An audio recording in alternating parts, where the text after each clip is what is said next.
Yo les Phoenix, j'espère que vous avez la forme. Aujourd'hui, on va parler des 4 sup qui sont pour moi les nouveaux esclaves des temps modernes.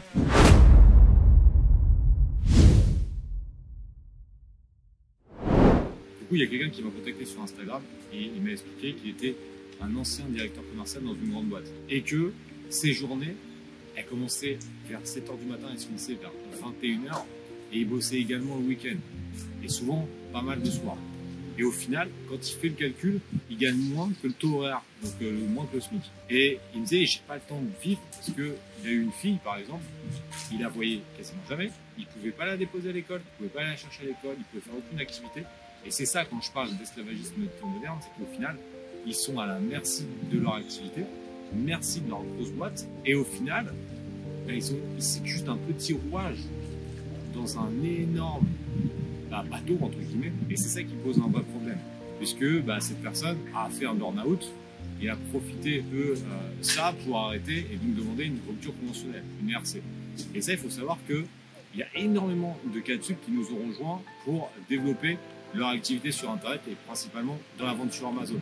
Et je trouve que c'est pas bête, parce que si tu es cas de sup, et souvent tu as fait des études, tu as une expérience professionnelle de 10 ou 15 ans, et qu'est-ce qui va t'arriver derrière? Ça arrive à une quarantaine d'années, tu commences à te dire, ouais là, je commence à passer à côté de ma vie. Et c'est ça qu'il faut voir, c'est que t'as pas la possibilité comme nous on peut le faire. Là on est à Palma de Mallorca, on reste quelques jours, on taffe d'ici, on taffe de partout, et on peut vraiment s'organiser. On taffe, attention, je dis pas que c'est les vacances, mais on peut le faire d'où on veut et on peut avoir cette flexibilité que les cas de sup n'ont pas. Les cas de sup, c'est vraiment un truc de fou, c'est qu'ils sont obligés d'être présents et surtout d'avoir énormément de missions avec une énorme charge de travail et pas uniquement dans la semaine, aussi le soir, le week-end. Et ils sont tenus donc par une rémunération qui est correcte, mais au final, si tes cas de sup calculent le nombre d'heures que tu fais et ta rémunération, tu vas voir qu'au final, tu gagnes moins que certains boulots de manutention. Après, évidemment, tu as d'autres intérêts, tu as l'intéressement, participation et la voiture, etc.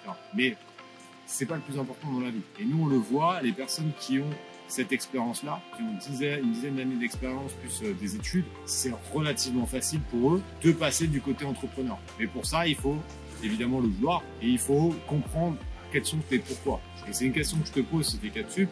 Est-ce que ta vie actuelle te convient?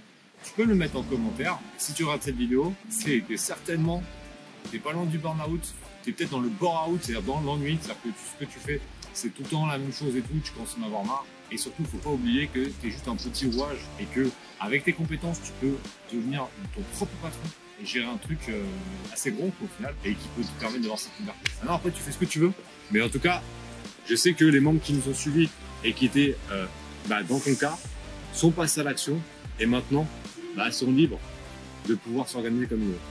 Donc mets-moi en commentaire un petit peu où t'en es si t'es cas de sup, mais n'oublie pas que ce n'est pas la seule voie et c'est pas parce que t'as été cas de sup pendant 10 ans que tu vas le faire pendant encore 20 ans. Réfléchis à l'entrepreneuriat, réfléchis au e-commerce, t'as une étude de cas, t'as un guide pratique qui est offert dans la vidéo. Maintenant c'est à toi de jouer, décide un peu de ta vie et surtout de ton avenir et surtout celui de tes enfants. À toi de jouer, on se retrouve bientôt. Bye.